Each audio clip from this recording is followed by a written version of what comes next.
Bem, o que esta antena parabólica está fazendo aqui na tela? Bem, a humanidade tem investigado o espaço já faz algum tempo. Em 1983, a verdadeira esperança não é apenas interceptar uma previsão meteorológica alienígena, mas ouvir uma mensagem dirigida à Terra ou para o universo de modo geral. E em 1983, a US News and World Report escreveu: se alguém estiver tentando entrar em contato conosco, nós estamos prontos para ouvir. Alô? Alguém está aí? Muito interessante. O primeiro cosmonauta que saiu ao espaço disse que não havia Deus lá. Nós não o vimos nenhuma vez. Bem, você pode esperar isso. Por que nós estamos tão isolados? A Bíblia nos diz que nós estamos isolados por causa do pecado. E eles ouviram uma voz do Senhor Deus caminhando no jardim na viração do dia. E Adão e sua esposa se esconderam da presença do Senhor Deus entre as árvores do jardim. Gênesis 3:8. Então eles se esconderam e nós nos escondemos. Mas as suas iniquidades fizeram separação entre vós e o vosso Deus, e os vossos pecados vos ocultaram de sua face. E ele não mais vos ouve. Isaías 59:2. Então a humanidade não pode ver a Deus no momento porque Deus e o pecado são incompatíveis. Graças a Deus, Deus tem um plano. E Jesus veio para reconectar a terra ao céu.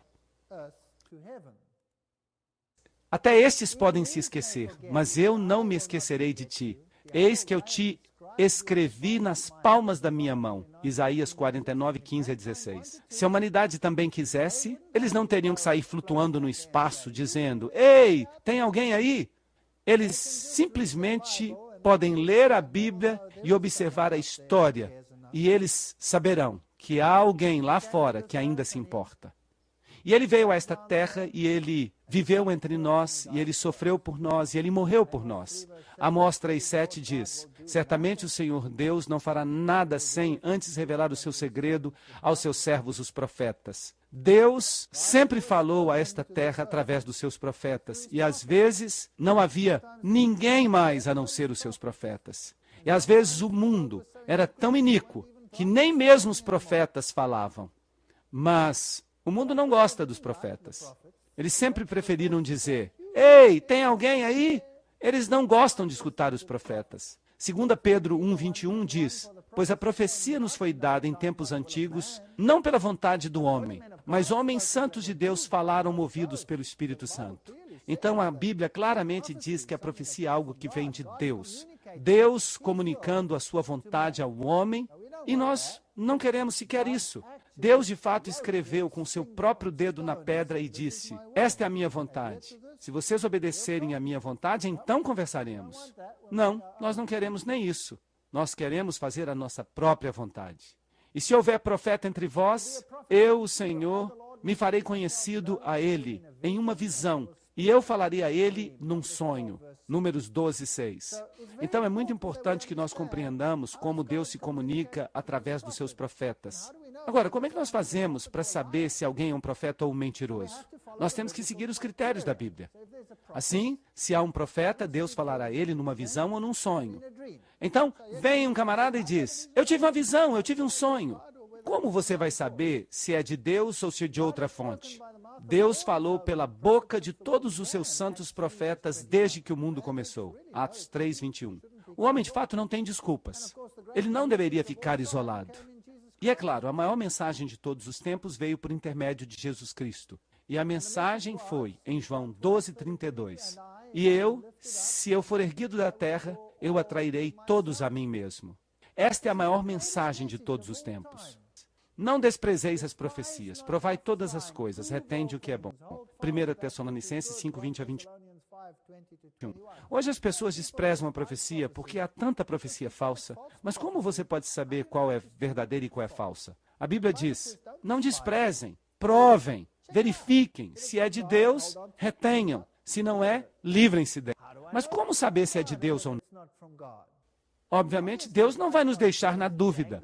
Ah, eu acho que é de Deus, ou alguma coisa parecida. Não, não. Você tem que saber se é mesmo de Deus. 2 Crônicas 20:20 diz: crede no Senhor vosso Deus, e sereis estabelecidos. Crede nos seus profetas e prosperareis.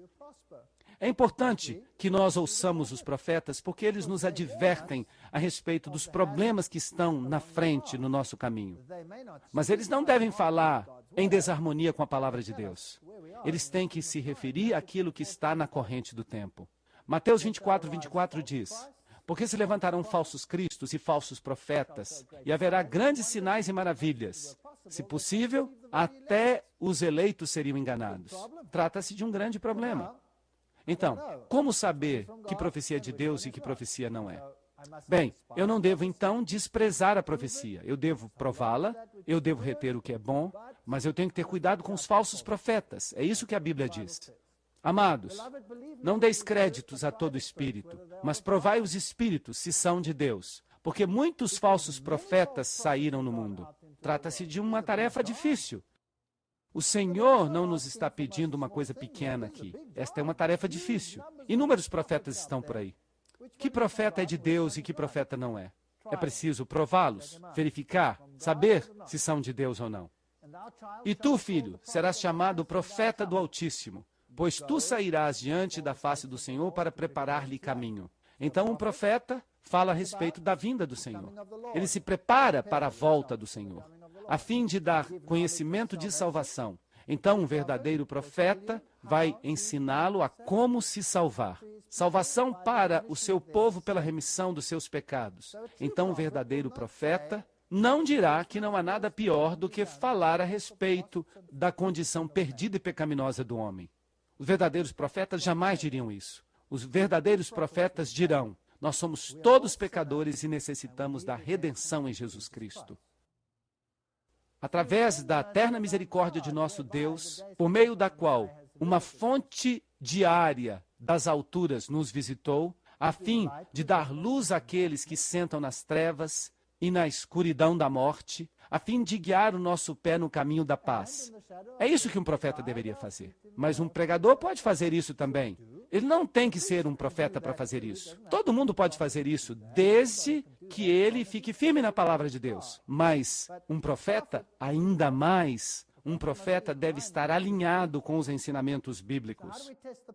Então, como é que nós testamos os profetas? Como é que nós sabemos se alguém é um profeta de Deus ou se ele não é um profeta de Deus? Bem, vamos olhar os critérios que a Bíblia nos dá. A mensagem de um verdadeiro profeta deve estar em harmonia com a palavra de Deus e com a lei de Deus. A lei é o testemunho. Se assim não falarem, é porque não há luz neles. Isaías 8:20. A lei constitui os primeiros 5 livros da Bíblia, a Torá, que também contém os 10 mandamentos, e o testemunho é tudo que os profetas disseram, que está em harmonia com a Torá. A lei não mais existe, e os seus profetas não mais encontram visões do Senhor. Lamentações 2:9. Deus não é inconsistente. Você não pode estar em desarmonia com a palavra de Deus e esperar que Deus fale a você. É necessário, então, que eles guardem a lei de Deus. Eles têm que estar em harmonia com a lei de Deus e eles têm que falar de acordo com a Bíblia e ser obedientes aos seus preceitos. Isto é um verdadeiro profeta. E é isso o que elimina vários deles. Aí se foi Nostradamus. Puf! Desapareceu. Todas as visões que ele obteve eram motivadas por alucinações de drogas. Será que isso está em harmonia com a Bíblia? Não pense assim. Número 2. As previsões de um verdadeiro profeta devem acontecer. Deuteronômio 18:22. Quando um profeta falar em nome do Senhor, se a profecia não se concretizar, não se realizar, trata-se de algo que o Senhor não falou, mas o profeta falou em presunção. Não terás medo dele. Então, um profeta que lhe fala qual vai ser o cavalo que vai ganhar a próxima corrida no hipódromo, e ele realmente acertar, será que ele é de Deus? Sim ou não? Não. Obviamente, este deve ser qualificado com o quê? Com todos os outros. Então, tudo deve ser aplicado ao profeta, não apenas um critério, porque um falso profeta pode também conseguir fazer previsões certas. E o pior disso, um verdadeiro profeta pode, de fato, dizer algo que não ocorre, e ainda assim será um profeta verdadeiro. Será que nós temos exemplos na Bíblia? Jonas. O que Jonas disse? Nínive vai ser destruída. 40 dias e ela será destruída. Será que Nínive foi destruída? Não. E Jonas sabia isso. E ele ficou tão chateado porque ele sabia que isto poderia não acontecer. Por que não? Porque a profecia é condicional. Vejam vocês, o profeta lhes disse: vocês são pecadores e Deus vai destruir este lugar. E o que os ninivitas fizeram? Eles se arrependeram, em pano de saco e cinza. E Jona foi e ficou reclamando, porque ele sabia que agora as pessoas iam pensar que era um profeta falso. Percebem? Então, tenha cuidado quando você disser que as predições de um profeta verdadeiro precisam ocorrer. Sim, um profeta deve ser digno de crédito. O que ele diz deve acontecer.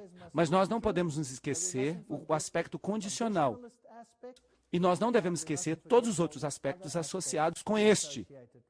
Então, ele deve falar de acordo com a lei, ele também deve ser verdadeiro.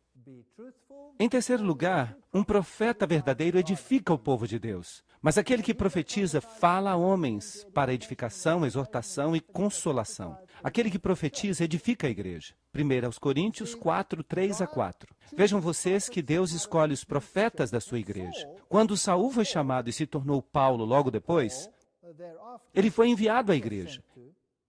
Ele foi enviado à igreja para descobrir o que ele devia fazer. Deus não enviou Paulo à igreja para lhes dizer o que eles deveriam fazer. Não. Foi o contrário. Então, os profetas pertencem à igreja de Deus.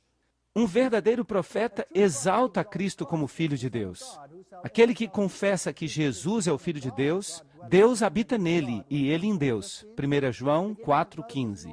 E começando por Moisés e todos os profetas, ele lhes explicou nas Escrituras as coisas concernentes a si mesmo. Lucas 24, 27.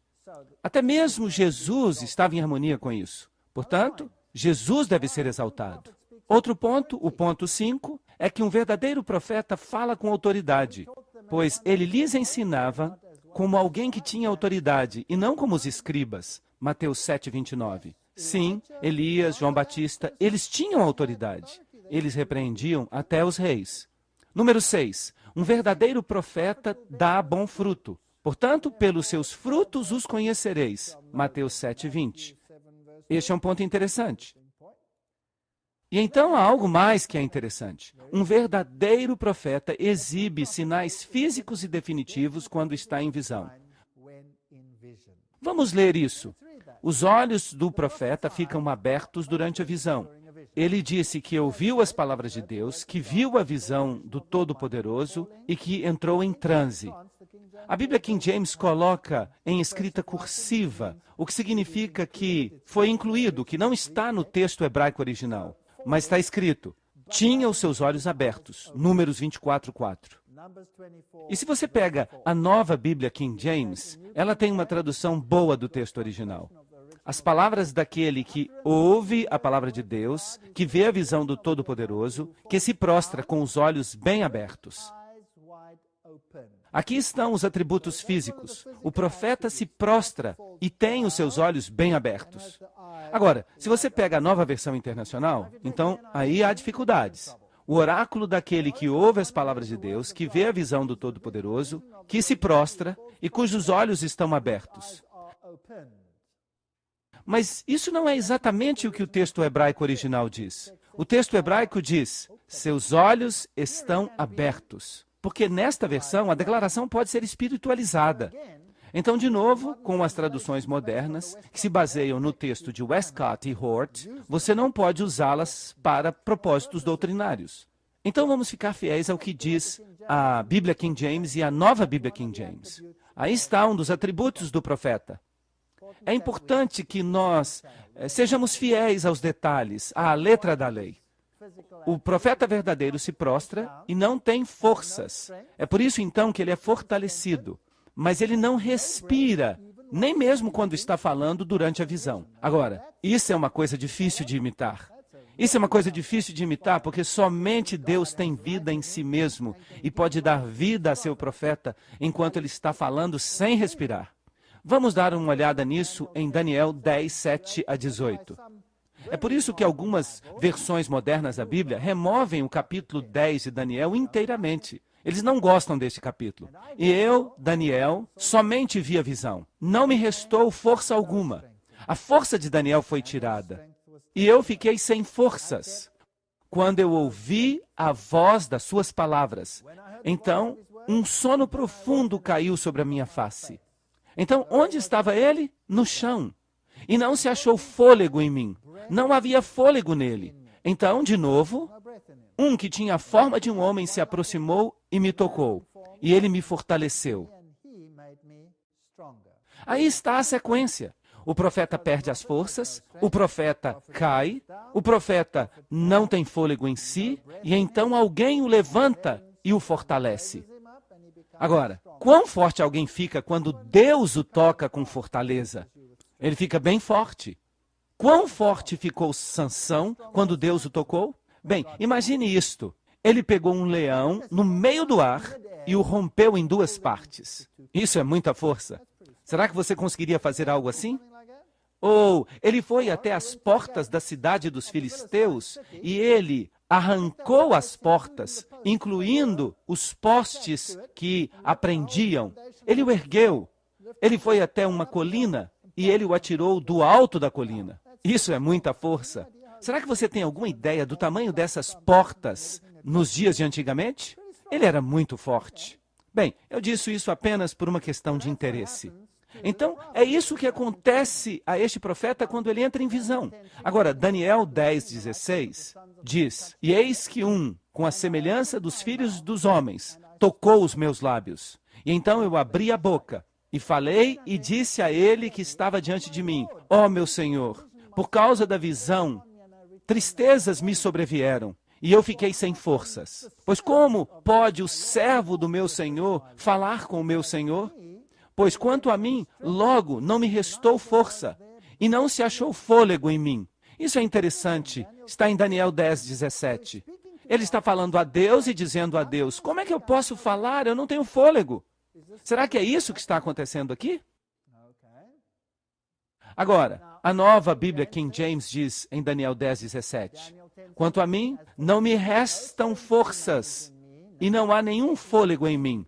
Quando você vai para a nova versão internacional, você tem dificuldades. Se você vai para a versão inglesa revista, você também fica em dificuldades. A minha força se foi e eu mal posso respirar. Mas não é isso que o original diz. Isso é uma mentira. É uma grande mentira. E eu fico imaginando por que eles colocaram essa grande mentira aí. Será que eles estão tentando esconder alguma coisa? Porque os profetas dessa gente caem com os olhos fechados, mas eles respiram enquanto eles estão em visão. Será que isso é possível? Então, qual é o resumo? O resumo é: o profeta cai fraco no chão, e isso é bíblico. Em segundo lugar, alguém o levanta e o fortalece por Deus, e isso é bíblico. E em terceiro lugar, os seus olhos ficam bem abertos durante a visão, e isso é bíblico. Em quarto lugar, ele não respira durante a visão, mas ele pode falar, e isso é bíblico. É isso que a Bíblia diz. Agora, parece bem improvável, mas é isso que a Bíblia diz. Além de todos os outros pontos que nós mencionamos, tudo precisa estar em harmonia. Mas este aqui, como você pode imaginar, é o mais difícil de imitar. Vocês concordam? É algo muito difícil de fingir.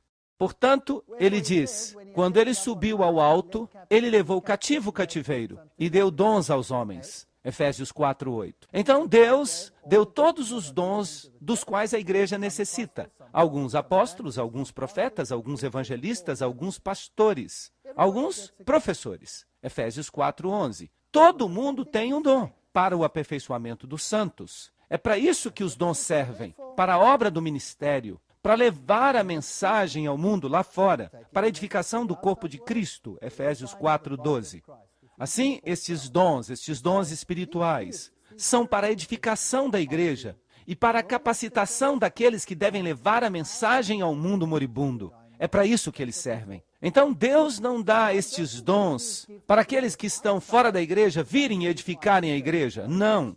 A sua igreja recebe os dons para sair e edificar os que estão de fora. Nunca é o contrário disso. Até que cheguemos à unidade da fé e ao conhecimento do Filho de Deus, ao homem perfeito, à medida da estatura da plenitude de Cristo. Efésios 4:13. Este é o resumo. E através deste dom, Deus nos traz em unidade acerca do que é a verdade e do que não é a verdade. Mas e se nós escolhermos rejeitar os profetas de Deus? O que acontece então? Bem, as pessoas de antigamente fizeram isso. O que eles fizeram com Isaías? Eles gostaram de sua mensagem? Não. Então eles o pegaram e o cerraram ao meio. Isso não é uma coisa legal de se fazer a um profeta, é? Será que eles gostaram da mensagem de Jeremias? Não. Então eles o jogaram numa cisterna. Eles o espancaram. Eles colocaram todo tipo de jugo sobre ele. Eles realmente o maltrataram muito. Bem, eles não gostavam das mensagens dos profetas no passado. E vocês acham que eles vão gostar das mensagens dos profetas depois disso? Vocês acham que as coisas vão melhorar? Ou será que as coisas vão piorar? Quem sabe? E Deus estabeleceu alguns na igreja, primeiramente apóstolos, em segundo lugar profetas, em terceiro lugar professores, depois milagres, então dons de cura, ajudas, governos, diversidades de línguas. Todos os tipos de dons. 1 Coríntios 12, 28. Então, doravante, não sejais mais como as crianças, que são levadas de um lado para o outro e carregadas por todo o vento de doutrina, pela vontade dos homens, por suas invenções astutas, pelas quais eles mentam, desejosos de enganar. Efésios 4:14. E então a igreja primitiva tinha profetas maravilhosos. A maioria dos apóstolos era profeta, e havia muitos outros profetas, como veremos. Mas, vagarosamente, a igreja mudou as suas regras. E por volta do fim do século II, surgiu uma nova forma. Então os discípulos se aposentaram. E se levantou o homem do pecado. E neste chifre havia olhos como olhos de homem, falando blasfêmias, grandes coisas. O paganismo voltou para a igreja. Ele ferirá os santos do Altíssimo e cuidará em mudar os tempos e as leis. Daniel 7:25. Agora, se a lei de Deus não existe mais, o que a Bíblia diz? Os profetas não mais terão visões do Senhor. Lembram-se disso? Está em Provérbios 29:18. Onde não há visão, o povo perece.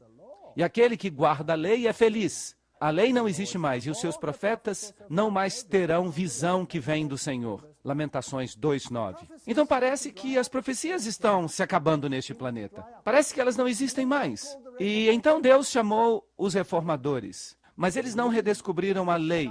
Eles não entraram em harmonia com tudo o que a Bíblia diz. Mas Deus os orientou pelo Espírito. Você pode ser orientado pelo Espírito, mas isso não faz de você um profeta. Aqueles eram grandes pregadores. Mas no final dos tempos, acontecerá que depois de algum tempo, eu derramarei o meu Espírito sobre toda a carne, e os vossos filhos e as vossas filhas profetizarão, e os vossos jovens terão visões. E o dragão irou-se com a mulher e foi pelejar com o restante da sua semente, que guarda os mandamentos de Deus e tem o testemunho de Jesus Cristo. No final dos tempos, as pessoas receberão poder do Espírito. Alguns terão sonhos, mas os sonhos em si não fazem de você necessariamente um profeta. Alguns terão visões, e isso é interessante. E alguns serão chamados para o ministério profético. Então, o que é esse testemunho de Jesus? Lembram do que lemos? E eu caí aos seus pés para adorá-lo. E ele me disse, então, não faças isto, pois sou teu conservo e dos teus irmãos que têm o testemunho de Jesus. Adora a Deus, pois o testemunho de Jesus é o espírito de profecia. Apocalipse 19:10. Então a igreja do tempo do fim deve ter o dom profético de novo. Ela não fica atrás em nenhum dom, enquanto ela espera pela vinda do Senhor. Assim, a Bíblia prediz que o dom de profecia será restaurado à igreja de Deus nos últimos dias. Será que isso aconteceu ou não? Em 1 Coríntios 1:6-7 está escrito: assim como o testemunho de Cristo foi confirmado em vós, para que não fosseis devedores em nenhum dom, esperando a vinda de nosso Senhor Jesus Cristo. No fim dos tempos, quando a lei for restaurada, quando as grandes verdades bíblicas entrarem em evidência, então o dom de profecia será restaurado. Assim, a igreja de Deus nos últimos dias guardará os seus mandamentos e terá o dom de profecia. E esta é uma situação muito, muito difícil. O sol será feito trevas, lembram-se disso? Antes da grande vinda do dia do Senhor. E as estrelas do céu caíram. E nós falamos sobre isso quando comentamos a questão de Apocalipse 10. Guilherme Miller começou a pregar sobre profecia. E grandes coisas foram então descobertas. E ao mesmo tempo em que Miller começou a pregar, a profecia de novo se levantou, porque muitos profetas apareceram. E hoje, para onde você olha, há profetas. Mas é importante saber quem é de Deus e quem não é de Deus. Esta é uma questão interessante. A Madame Blavatsky diz, Lúcifer é o Logos, a serpente, o Salvador. Satanás é o único Deus deste planeta. Será que ela parece ser uma profetisa verdadeira para você? Eu acho que ela não se parece com uma profetisa verdadeira, por causa do primeiro critério bíblico. Ela tropeça e cai, e ela é achada em falta. Porque está escrito, a lei é o testemunho. Se eles não falarem de acordo com esta palavra, eles não têm luz em si mesmos.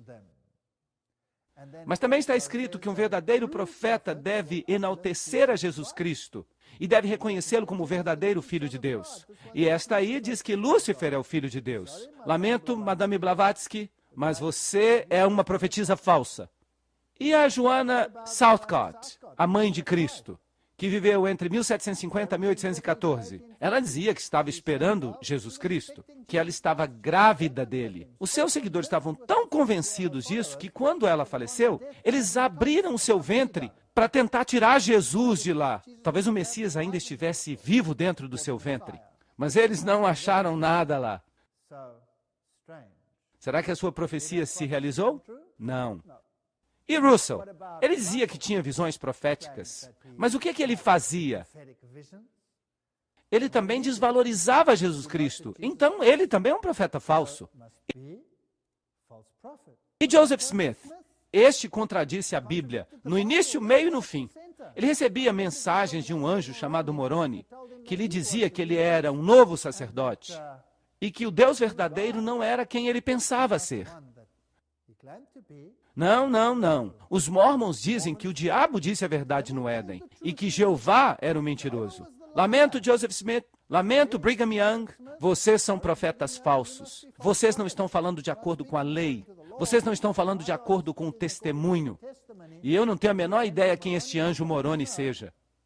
Está aí no Templo Mormon, na cidade de Salt Lake.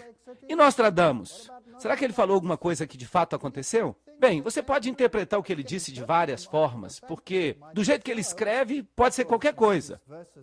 Mas ele fala que usar drogas é uma forma de obter visões proféticas. Será, então, que ele viveu uma vida cristã? Será que ele produziu frutos? Eu duvido.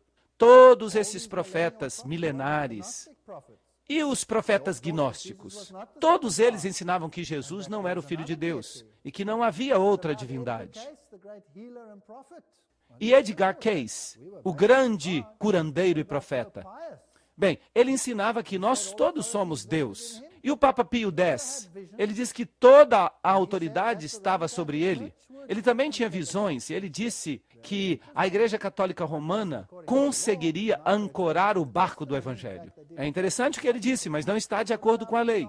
Não está de acordo com o testemunho. A Igreja Católica acabou fazendo exatamente o oposto disso. E o nosso amigo Aleister? Bem, eu não o chamaria de amigo. Aleister Crowley e o seu olho que tudo vê. Este grande profeta e mágico da nova era, o grande porta-voz das bandas de rock do mundo. Bem, um dos maiores críticos da Bíblia que o mundo já conheceu. Ele quer que ela seja beijada pelos beijos dissolutos de Babilônia. São citações interessantes. E Maria Devi Christoi e Jim Jones. Todos diziam que era o Messias, mas estavam longe de sê-lo. Aqui, na década de 1840, surgiram muitos falsos profetas. Mas havia este grupo de crentes adventistas e um jovem pelo nome de William Foy. Ele recebia visões, mas ele se recusou a proclamar essas visões porque ele disse que era negro e que as pessoas não o aceitariam por causa do preconceito da sua época. Então um homem de nome Hazen Foss teve visões e disse: não, eu não estou disposto a falar sobre elas. Eu não vou falar sobre elas para ninguém. E ele as manteve para si mesmo. Ou seja, jovens que estavam tendo visões, mas que se recusaram a sair e falar sobre elas. E então apareceu uma jovem de nome Ellen G. Harmond, que mais tarde se casou e se tornou Ellen G. White. Nascida em 1827, morreu em 1915 na Califórnia. Ela também tinha visões. Ela era uma jovem e depois que teve a visão e que Deus lhe deu a luz, ele lhe deu a ordem de proclamar essa luz. E ela tentou evitá-la. Nas palavras dela, eu era jovem e eu pensei que ninguém ia aceitar essas visões de mim. Foi isso que ela disse. Mas então, um dia, ela decidiu que iria proclamá-las. As declarações feitas por Hazen Foss indicam que este homem que tinha previamente tido uma visão se recusou a proclamá-la. Mas um dia ele tentou então anunciá-la, mas ele não mais podia se lembrar do que ele tinha visto. E ele foi para uma reunião onde esta jovem Ellen Harmon estava falando sobre o que ela viu e ele disse a ela: o Senhor me deu uma mensagem para levar a seu povo e eu me recusei porque eu tive medo das consequências. Eu ouvi você falar na noite passada. Eu creio que Deus tirou as visões de mim e as deu a você. Não recuse obedecer a Deus, pois isso representará um perigo para a sua própria alma. Eu sou um homem perdido. Você foi escolhida por Deus. Seja diligente ao fazer a sua obra, e a coroa que eu podia ter tido, você receberá. Essa é uma história interessante. Aqui temos uma jovem, numa história muito interessante. Quando ela estava na escola primária, uma colega de classe atirou-lhe uma pedra e atingiu-a na cabeça. E ela se tornou debilitada bem aqui na frente da sua cabeça, sobre o nariz, que foi esmagado. E por isso ela só frequentou a escola durante 3 anos. Então aqui está esta jovem que ficou debilitada aos 12 anos de idade. Aí está a foto dela. E você pode perceber que um olho é ligeiramente mais elevado do que o outro. Ela foi ferida de uma forma bem grave. E naqueles dias eles não tinham as técnicas cirúrgicas que eles têm hoje. E esta jovem começou a seguir a mensagem de Miller, junto com muitos outros. E então recebeu estas visões, e uma delas falava sobre o santuário e o que ele representa. É uma visão fascinante sobre Cristo, o ministro de um santuário no céu, que a gente encontra no livro de Hebreus. Agora, lembrem-se que o dragão estava irado com o remanescente que guarda os mandamentos e tem o testemunho de Jesus. Ele ia ficar zangado. Assim, a batalha final, a mulher em branco e o dragão e a sua sinagoga, tudo isso ia entrar em conflito. O testemunho de Jesus, o espírito de profecia, para que vocês não ficassem devedores em nenhum dom enquanto esperam a volta do Senhor. E lembram-se de 2 Pedro 1:19-21, que diz: nós temos mais confirmada a palavra da profecia, a qual devíeis dar ouvidos, como a uma luz que brilha num lugar escuro, até o amanhecer do dia, e até que se levante a estrela da manhã em vossos corações, sabendo primeiramente isto, que nenhuma profecia das Escrituras é de interpretação particular, pois nenhuma profecia já veio pela vontade do homem, mas homens falaram da parte de Deus, sendo movidos pelo Espírito Santo. Assim, a pergunta é: isso veio de Deus ou do diabo? A Bíblia nos diz para testar os profetas.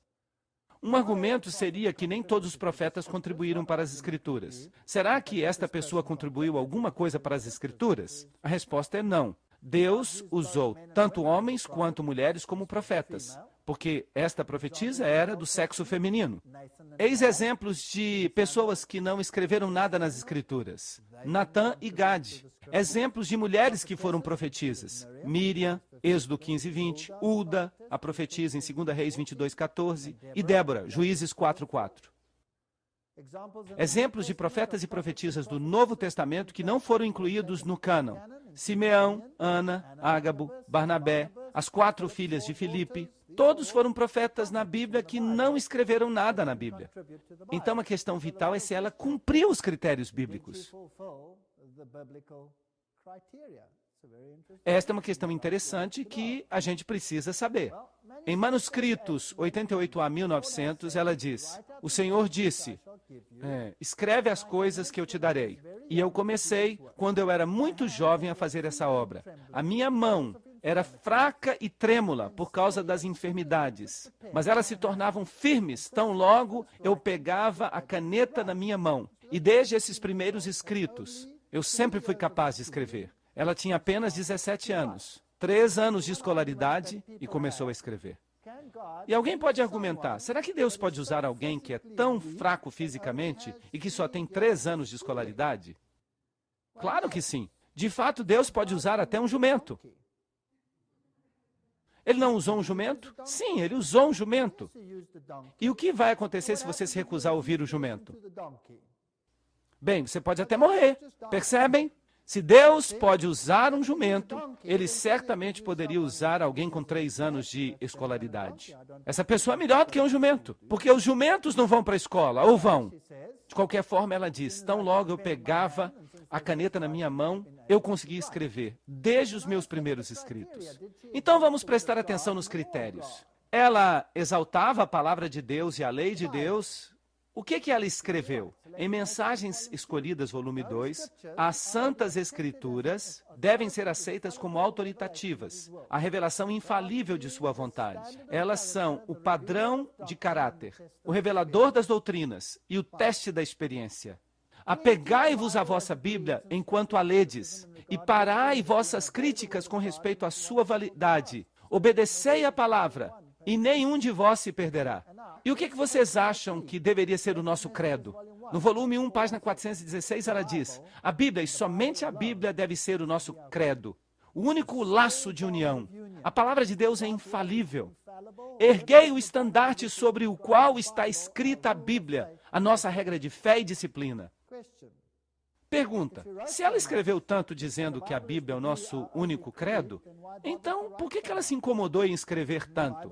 A Bíblia não é suficiente? E eu pergunto, não é verdade que as pessoas estão tentando confundir a Bíblia hoje por toda parte? Tanto as pessoas de direita quanto as pessoas do centro e da esquerda? Assim, ela não acrescenta nada, ela não subtrai nada, mas ela lança luz sobre aquilo que está lá na Bíblia. Isso é tudo que ela pode fazer, porque ela claramente diz, a Bíblia e a Bíblia somente deve ser o nosso credo. Por isso, se alguém vier e disser, ahá, ela diz que você tem que fazer isso e que você tem que fazer aquilo, diga simplesmente, de onde é que você tirou essa ideia? Mostre isso para mim na Bíblia. Se não está na Bíblia, adeus. É isso que ela diz. O Senhor deseja advertir, reprovar, aconselhar, através dos testemunhos dados, e impressionar vossas mentes com a importância da verdade da sua palavra. É para isso que ela serve. Os testemunhos escritos não devem lançar nova luz, mas devem imprimir vividamente sobre o coração as verdades da inspiração já reveladas. Era isso que os profetas sempre fizeram.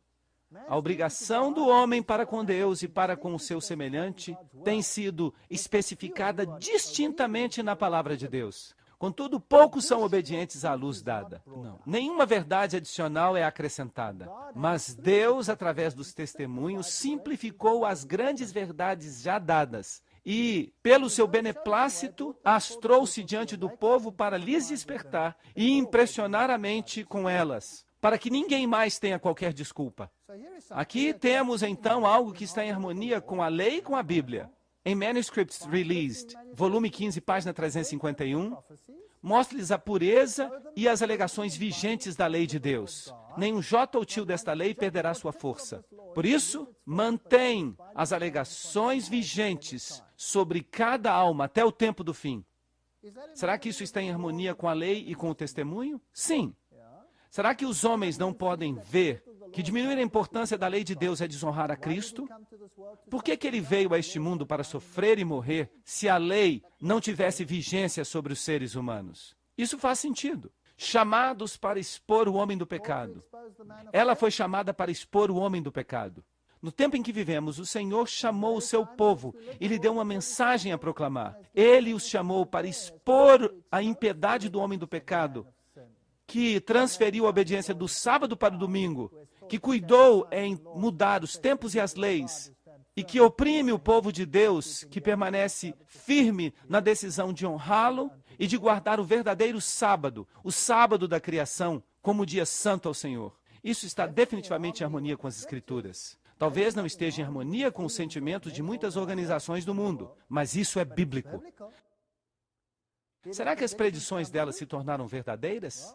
Esse é um ponto interessante. O furacão de São Francisco, no dia 18 de abril de 1906, foi previsto por ela. Ela também fez predições sobre grandes acontecimentos e guerras. O Senhor declara através do profeta Isaías, em Isaías 8, 9 a 13. Alvoroçai-vos, ó povos, e sereis quebrantados. Dai ouvidos, todos os que sois de longínquas terras. Cingi-vos e sereis feitos em pedaços. Tomai juntamente conselho, e ele será dissipado. Dizei a palavra, e ela não subsistirá, porque Deus é conosco. Porque o Senhor assim me disse, com uma forte mão, e me ensinou que não andasse pelo caminho deste povo, dizendo, não chameis conjuração a tudo quanto este povo chama conjuração, e não temais o seu temor, nem tampouco vos assombreis. Esta é uma citação interessante da Bíblia. O que será que ela significa? Bem, há 1000 interpretações. Aqui está uma interpretação interessante. Ela escreve, há alguns que questionam se é certo ou errado que os cristãos pertençam à maçonaria e outras sociedades secretas. Que todos considerem a passagem que eu acabei de citar. Se nós somos de fato cristãos, nós precisamos ser cristãos em toda parte. E devemos considerar e dar ouvidos ao conselho dado a fim de nos tornar cristãos de acordo com o padrão da palavra de Deus. Essa é uma declaração interessante. Este terrível quadro pintado por João, o Apocalipse, para mostrar quão completamente os poderes da terra se entregarão às forças do mal, deveria mostrar àqueles que receberam a verdade o perigo que é se unir a sociedades secretas ou organizar conjurações de qualquer forma com aqueles que não guardam os mandamentos de Deus. Isso é muito fascinante. Por uma variedade de imagens, o Senhor Jesus representou a João o caráter ímpio e a influência sedutora daqueles que têm se sobressaído por sua perseguição ao povo de Deus. E isso faz com que o Apocalipse ganhe vida. Não há nada novo aqui. No final das contas, é o livro do Apocalipse que representa. E a apresentação por Deus das obras detestáveis dos habitantes e dos poderes que governam o mundo e que se unem em sociedades secretas e conjurações, não honrando a lei de Deus.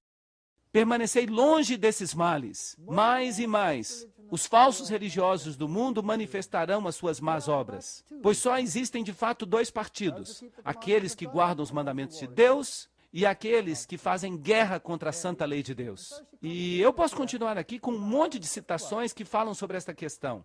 Vejam outra citação. No mundo, monopólios gigantescos serão formados. Agora, lembrem-se que ela escreveu isso há 150 anos. E você encontra hoje monopólios gigantescos sendo formados? Claro, por toda parte. Os homens se associarão em sindicatos que os envolverão com a capa do inimigo. Alguns homens hão de se associar para obter os meios que lhes possibilitarão certas linhas de negócio. Será que isso está acontecendo hoje? Será que temos grandes lojas, grandes bancos, mega isto, mega aquilo? Sim ou não? Claro que sim. Os sindicatos serão formados. Prestem atenção nisto. E aqueles que se recusarem a se associar aos sindicatos serão homens marcados. Será que isso está acontecendo hoje? Sim ou não? Claro que sim. Eu já assisti a reuniões de sindicatos enlouquecidos. É assustador. Eu quero que vocês entendam isso. Esses sindicatos são assustadores. Os sindicatos serão a agência que operará sobre esta terra um tempo de angústia como o mundo nunca viu. Vocês conseguem imaginar o tipo de tumulto que acontece num país quando os sindicatos estão enfurecidos? É algo inacreditável. Eu posso lhes contar histórias sobre isso. É algo inacreditável. Ela estava 150 anos à frente do seu tempo. O que o mundo nos ensina? O mundo só fala de direitos, direito disso e direito daquilo, direitos humanos. Na revelação dos seus justos juízes, Deus há de despedaçar todas essas associações. E quando o tribunal for instalado e os livros se abrirem, ficará revelado o caráter pouco cristão dessas sociedades. Essas sociedades constituem deuses tão inúteis quanto os deuses do hinduísmo. A mensagem que nós precisamos anunciar é tão direta quanto a mensagem de João. Ele repreendeu os reis por causa de sua iniquidade. E nós não nos aprofundamos o suficientemente em nossa busca da verdade. Toda alma que crê na verdade presente terá a oportunidade e o dever de anunciar as razões da esperança que ela tem. O povo de Deus será chamado para tomar a palavra diante de reis, príncipes, governantes e grandes homens da terra. E esses dignitários devem chegar à conclusão que nós sabemos o que é a verdade. O povo de Deus deve ser formado por homens e mulheres convertidos. Deus pode ensinar mais a você em 1 minuto, pelo seu Santo Espírito, do que você poderia aprender dos grandes homens da Terra. O universo está observando a controvérsia que acontece sobre a Terra. E o âmago desta controvérsia é Cristo. O âmago é a Bíblia. E isso está acontecendo por toda parte do mundo. Aqueles que se levantam pela bandeira ensanguentada do príncipe Emanuel não podem se unir aos maçons ou a qualquer outra sociedade secreta. Ou você está com Cristo ou está contra ele. A um custo infinito, Deus deu a cada homem a oportunidade de saber o que há de fazê-lo sábio para a salvação. E quão expectantes estão os anjos para descobrir quem se beneficiará dessa oportunidade. Quando a mensagem é apresentada ao povo de Deus, não devem se levantar em oposição a ela. Devem ir à Bíblia, compará-la com a lei e o testemunho. E se essa mensagem não passar no teste, ela não é verdadeira. Deus quer que a nossa mente expanda. Ele deseja colocar a sua graça sobre nós. Deus preparou uma festa de boas coisas a cada dia, pois Deus pode abrir todos os tesouros do céu para nós. Será que isso parece bíblico? Eu acho que sim. Os julgamentos da terra estão claros. Dilúvios, tempestades, a ira de Deus há de ser derramada. São declarações interessantes. E as nações ficarão do lado desses grandes líderes rebeldes. E então ela fala dos grandes eventos da nossa época, das Torres Gêmeas. Em 1904, no manuscrito, ela escreve: a última vez que eu fui a Nova York, durante a noite, eu fui acordada para contemplar edifícios que se levantavam andar após andar em direção ao céu. E isso aconteceu antes que Nova York tivesse arranha-céus. Esses edifícios foram projetados para serem à prova de fogo e foram erigidos para glorificar os seus proprietários. E esses edifícios se tornaram cada vez mais altos. E neles foram usados os materiais mais caros. Mas a cena que me foi mostrada logo a seguir foi um alarme de incêndio. Os homens olhavam para esses edifícios elevados, supostamente à prova de fogo, e diziam: estão perfeitamente seguros. Mas esses edifícios foram consumidos como se feitos de betume. E os carros de bombeiros nada podiam fazer para evitar a destruição. E ela disse: eu acordei, e da janela eu vi uma terrível conflagração. Grandes bolas de fogo estavam caindo sobre as casas. E dessas bolas, setas de fogo estavam voando por toda parte. Se você assistiu à televisão, você viu o cumprimento desta visão em detalhe. Era impossível apagar os incêndios. Muitos lugares estavam sendo destruídos. O terror das pessoas era indescritível. E ela continua: enquanto parecia aos filhos dos homens um grande médico que pode curar todas as doenças, ele trará desastre e doença. E então ela explica, e ela usa o texto: a terra se lamentava e definhava. As pessoas arrogantes se enfraqueciam. A terra também é contaminada sob os seus habitantes, porque eles transgrediram as leis, eles mudaram a ordenança, eles quebraram o concerto eterno. Isaías 24, 4 a 5. Ela usava a Bíblia para tudo. A lei é o testemunho. Se não falarem de acordo com esta palavra, eles não têm luz em si mesmos.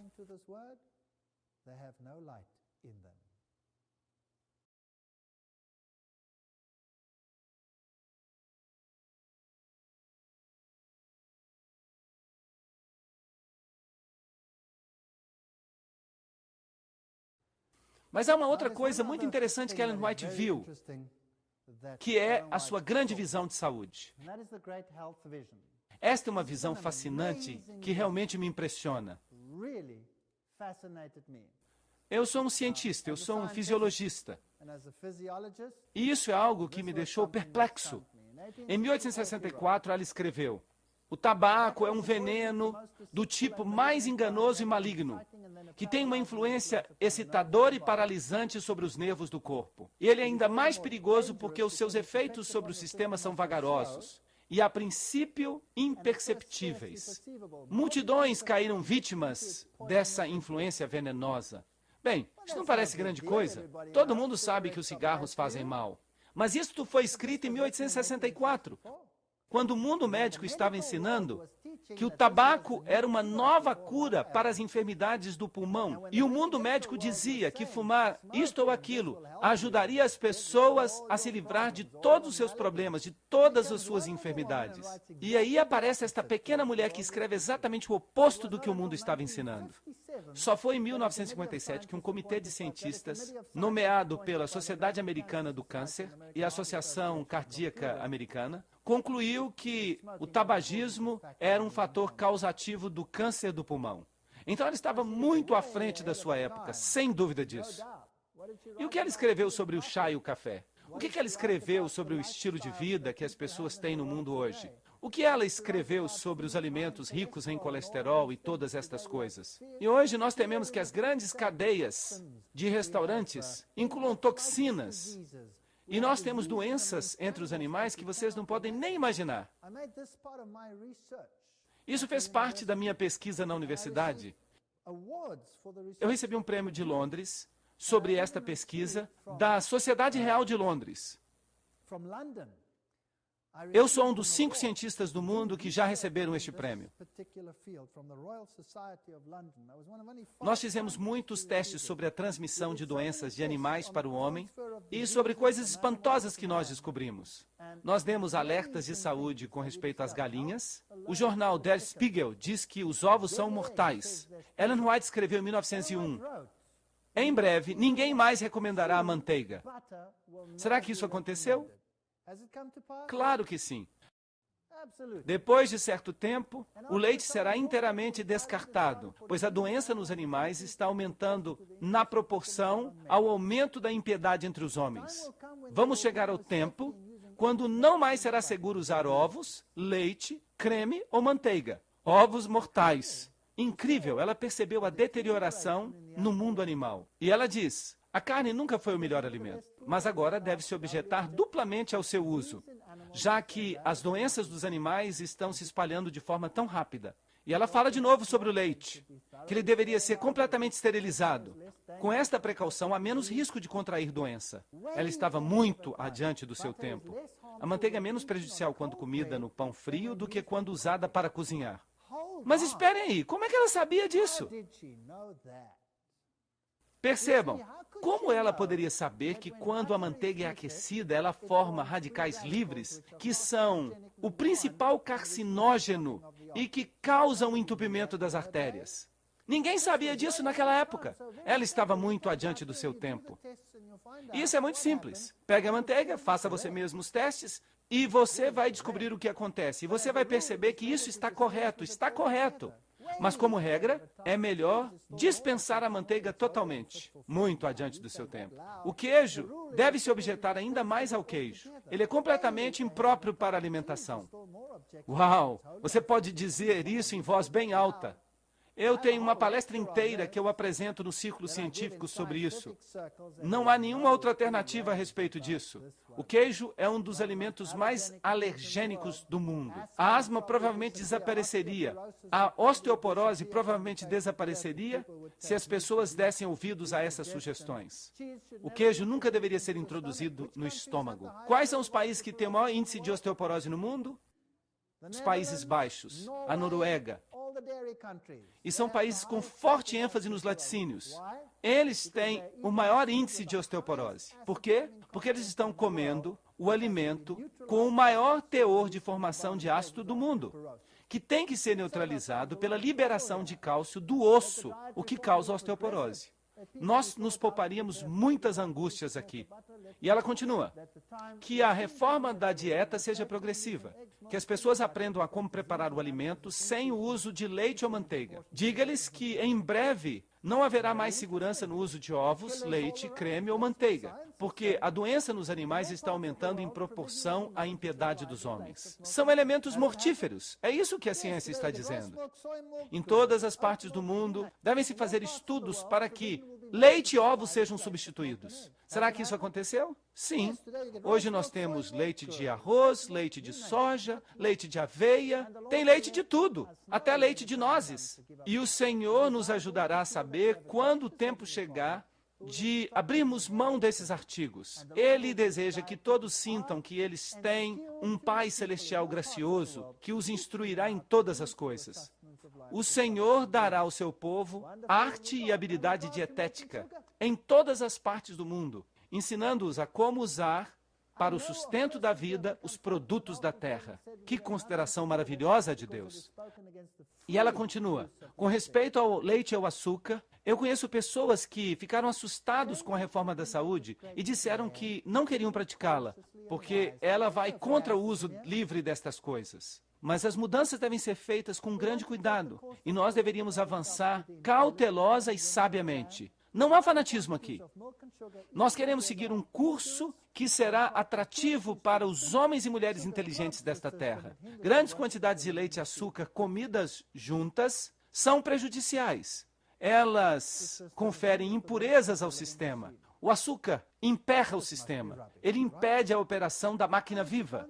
Só podemos considerar isso uma tolice se nós não testarmos isso. Qual então é o problema com o leite e o açúcar? Bem, um cientista veio à minha universidade e ele deu uma palestra no departamento de fisiologia. Era uma universidade totalmente secular. E ele diz, eu fiz uma pesquisa sobre a combinação de leite e açúcar para a companhia de chocolate. Porque é isso que o chocolate é, a combinação de leite e açúcar, certo? E ele disse, o que eu descobri é de levantar os cabelos. As companhias de chocolate nunca mais vão financiar a minha pesquisa. Número 1, quando eu pegava o leite sozinho, os triglicérides subiam, o colesterol subia e o nível de açúcar no sangue subia. E descia depois de 3 horas. Se eu pegava o açúcar sozinho, eu ficava surpreso de ver os triglicérides subir. E também vi que os níveis de colesterol subiam. E que os níveis de açúcar subiam. E tudo isso terminava em hipoglicemia. E isso era muito ruim. Mas quando eu os combinavam, virava um pesadelo. Porque não somente essas coisas subiam mais do que o dobro, mas permaneciam assim por 10 horas. Então a melhor receita para você morrer no seu sono é beber leite com açúcar antes de dormir. Porque isso vai diminuir a velocidade da absorção do açúcar, vai emperrar o sistema de tal forma que você pode morrer. E muitas pessoas, de fato, morrem em seu sono de ataques do coração. E naqueles países, essa é a bebida favorita. Antes de você ir dormir, você pega leite, açúcar, porque isso faz com que você desligue o cérebro para que você possa dormir. Bem, ela disse isso há 150 anos. Isso não é surpreendente? Que coisas maravilhosas. E alguém pode tentar dar justificativas para a razão por que ela disse essas coisas. Como? Será que ela citou da literatura da época? Como ela saberia o que citar? A ciência do bom viver, temperança, conselhos sobre regime alimentar? Ela escreveu muita coisa sobre isso. Será que ela edificou a igreja? Será que ela fez isso? Nas palavras dela, eu não alego ser uma profetisa. Eu não me levantei diante do povo alegando ter este título, embora muitos tenham me chamado disso. Deus me instruiu a dizer, eu sou a mensageira de Deus, enviada para trazer uma mensagem de reprovação aos que estão em erro e de encorajamento aos mansos e humildes. E alguns dizem, ela mesma fala que ela não é profetisa. Nas palavras dela, dizer que sou uma profetisa é algo que eu nunca fiz. Mas se outros me chamam deste nome, eu não discuto com eles. E eles então colocaram pressões sobre ela. Você é uma profetisa ou não é uma profetisa? E ela respondeu, vocês sabem que há tantos falsos profetas por aí? Por que eu deveria dizer que eu sou uma profetisa? Ela era muito humilde sobre isso. Eu não posso chamar a mim mesma de outra coisa senão de mensageira, enviada para trazer uma mensagem do Senhor ao seu povo e para realizar uma obra em consonância com a vontade dele. Bem, durante o discurso eu disse que eu não alego ser profetisa. Alguns ficaram surpresos com esta declaração. E muita coisa está sendo dita sobre isso. Eu vou lhes explicar. Outras pessoas me chamam de profetisa. Eu nunca senti que era meu dever designar-me a mim mesma assim. Aqueles que abertamente presumem que são profetas nesses nossos dias, com frequência se tornam uma reprovação à causa de Cristo. A minha obra inclui muito mais do que este nome significa. Eu me considero uma mensageira, a quem o Senhor confiou mensagens para o seu povo. E ele me instruiu que eu não devo ser impedida na minha obra por aqueles que ficam discutindo suposições com respeito à sua natureza, cujas mentes estão ocupadas com problemas de natureza muito intrincada, ligados com a suposta obra de um profeta. A minha comissão inclui a obra de um profeta, mas ela não termina aí. Percebam então que ela disse que era uma profetisa. Mas será que ela exaltou a Cristo como Filho de Deus? Vejam esta linda declaração na Review and Herald. O Redentor do mundo foi tratado como nós merecemos ser tratados, para que nós pudéssemos ser tratados como Ele merecia ser tratado. Ele veio ao mundo e tomou sobre si os nossos pecados, sobre sua natureza divina, para que nós pudéssemos receber a sua justiça imputada. Ele foi condenado pelos nossos pecados, dos quais Ele não tinha participação alguma, a fim de que pudéssemos ser justificados por sua justiça, da qual nós não tínhamos nenhuma participação. Eu queria ter apenas 3 anos de educação e ser capaz de escrever assim. O Desejado de Todas as Nações, provavelmente um dos maiores livros já escritos. Não, eu vou ser sincero sobre isso. Eu creio que é o maior livro já escrito sobre a vida de Jesus Cristo. Qualquer um que lê esse livro fica maravilhado. E a extensão dos seus escritos? Somente outra mulher se compara a ela na extensão de seus escritos, e é Alice Bailey. Ela exalta Lúcifer e diz: eu não tenho nenhuma outra tarefa a não ser preparar o mundo para a vinda daquele que há de vir, que é Lúcifer. Mas, e esta mulher da qual estou falando? Ela diz: eu não tenho nenhuma outra tarefa mas preparar o caminho para a vinda de Jesus Cristo. Ela fala de acordo com a Bíblia, de acordo com a lei e com o testemunho. Parábolas de Jesus, Desejado de Todas as Nações, Caminho a Cristo, o maior discurso de Cristo. Uau! Há tantos livros que falam sobre Jesus Cristo, é inacreditável. Todos escritos com muita dificuldade, à mão, manuscrito após manuscrito. Será que ela falava com autoridade? Nas palavras dela, eu fui instruída a dizer que aqueles que tentam derrubar os alicerces que constituem os adventistas do 7º dia, nós somos o povo que guarda os mandamentos de Deus. Nos últimos 50 anos, cada fase de heresia foi trazida sobre nós, tentando anuviar as nossas mentes com respeito ao ensinamento da palavra. E o Senhor nos chama a firmemente recuperar o contato com a fé, os princípios fundamentais que são baseados na sua autoridade inquestionável. Será que ela produziu bom fruto? Onde quer que ela ia? Ela abria hospitais, ela abria escolas, ela edificava a obra por toda parte. E aí está o local onde ela morava quando ela morreu, Elmshaven. Aí está uma mesa simples. Foi aí que ela escreveu a maioria das suas visões. Aí está uma das suas netas, Gladys Kbrock. Ela ainda conta detalhes sobre as coisas das quais ela se lembra na sua infância. Será que ela exibia sinais físicos? Aqui jaz o X da questão. Vejam que um profeta tem que cumprir todos os sinais. Será que ela se qualifica? Eu vou dar um resumo para vocês mais uma vez. Número 1, o profeta cai e se sente fraco. Nós vimos isso na Bíblia, nós só usamos a Bíblia, lembram-se disso? Número 2, ele é levantado e fortalecido por Deus. Número 3, os seus olhos ficam abertos durante a visão. E número 4, ele não respira durante a visão, mas pode falar, o que é difícil de fingir.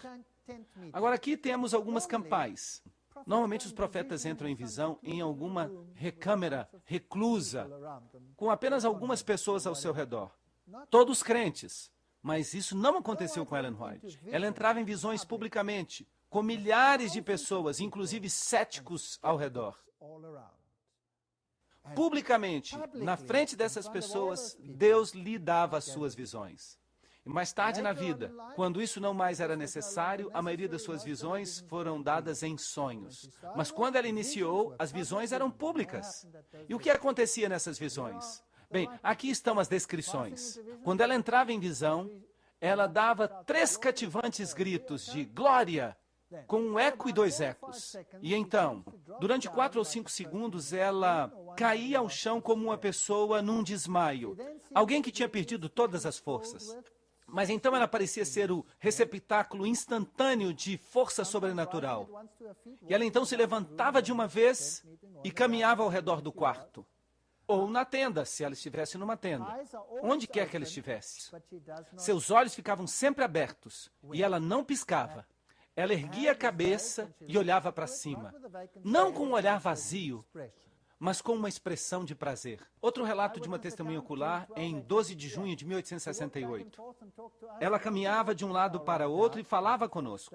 E enquanto ela caminhava, ela caía. Ela caía gentilmente. Não havia ninguém que a amparasse. Ela caía como se as mãos de um anjo estivessem sob ela. E a irmã White ficava perfeitamente quieta e inconsciente. Seus olhos ficavam abertos, com uma expressão agradável em sua fisionomia.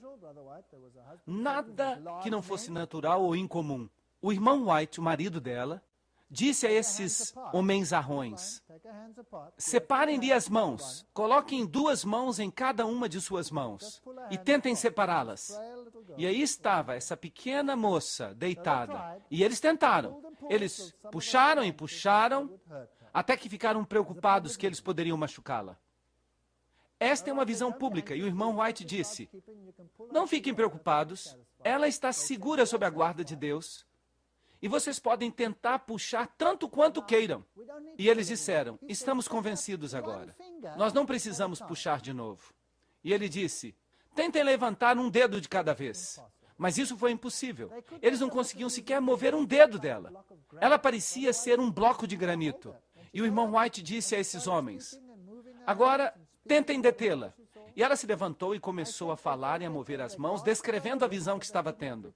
E eu acho que eles pensavam que eles conseguiriam. Eles a tomaram pelos pulsos, mas eles não conseguiam sequer retardar o movimento. Então esses homenzarrões eram puxados quando ela fazia um movimento, contra a própria vontade. Parecia que até uma criança poderia detê-la. Mas mesmo com esses homenzarrões, ela continuou a caminhar. Agora precisamos ver se suas pálpebras se fecharão. Havia um grande abajur da marca Rochester por perto. Eles removeram uma cortininha e colocaram essa luz bem em frente dos seus olhos. E nós pensávamos que ela moveria os olhos para se proteger, mas ela não fez isso. Ela estava perfeitamente inconsciente. As pálpebras nunca fecharam. E o irmão White disse: é preciso verificar se há algum fôlego em seu corpo. Mas parecia não haver nenhum. Ela estava perfeitamente bem, mas não havia fôlego algum. E o irmão White disse: vão buscar um espelho e nós faremos um teste. E uma pessoa foi à casa vizinha e pegou um espelho e colocaram um espelho bem diante da sua face. Mas nenhuma umidade se formou. Não havia respiração. E ela entrou várias vezes em visão, durante as quais os médicos e os céticos atestavam. 2 médicos entraram, um velho e um jovem. E o irmão White estava desejoso que eles examinassem a irmã White de perto. E eles fizeram isso. Trouxeram um espelho, colocaram-no em frente à sua boca enquanto ela falava. Mas logo eles desistiram disso e disseram: ela não respira. Então eles examinaram os seus flancos enquanto ela falava, para verificar se havia algum tipo de respiração oculta. Mas eles não encontraram nada disso. E quando eles terminaram essa parte do exame, ela se levantou, ainda em visão, segurando a Bíblia bem alto, passando de passagem a passagem, citando-as corretamente, embora mantivesse os seus olhos olhando para cima e não para a Bíblia. E ela erguia a Bíblia bem alto, passando as suas páginas de uma citação para outra. E alguém colocou uma cadeira para verificar se essas passagens estavam corretas. E aí estava esta pequena moça, segurando esta grande Bíblia que pertencia à família, durante horas, enquanto ela estava falando, sem respirar. Depois que a senhora White se levantou, conforme eles narram, citando os textos da Escritura, o Dr. Fleming pediu uma pequena vela. E ele levou a vela até próximo dos seus lábios, sem que a queimasse. E na linha direta da sua respiração, no caso, ela estivesse respirando. A chama não sofreu nenhum desvio. Então o doutor disse, com ênfase: isso resolve esta questão para sempre. Não há fôlego em seu corpo. É claro, ou isto é verdadeiro ou não é verdadeiro. Mas estas eram reuniões públicas. O dom de profecia, de 1844 a 1915, ou vem de Deus ou não vem de Deus. Hoje, esta profetisa está dormindo. Esta profetisa não está mais conosco, mas os seus escritos perduram. Ela nunca mostrou nenhum orgulho espiritual, ela nunca buscou nenhum ganho vão.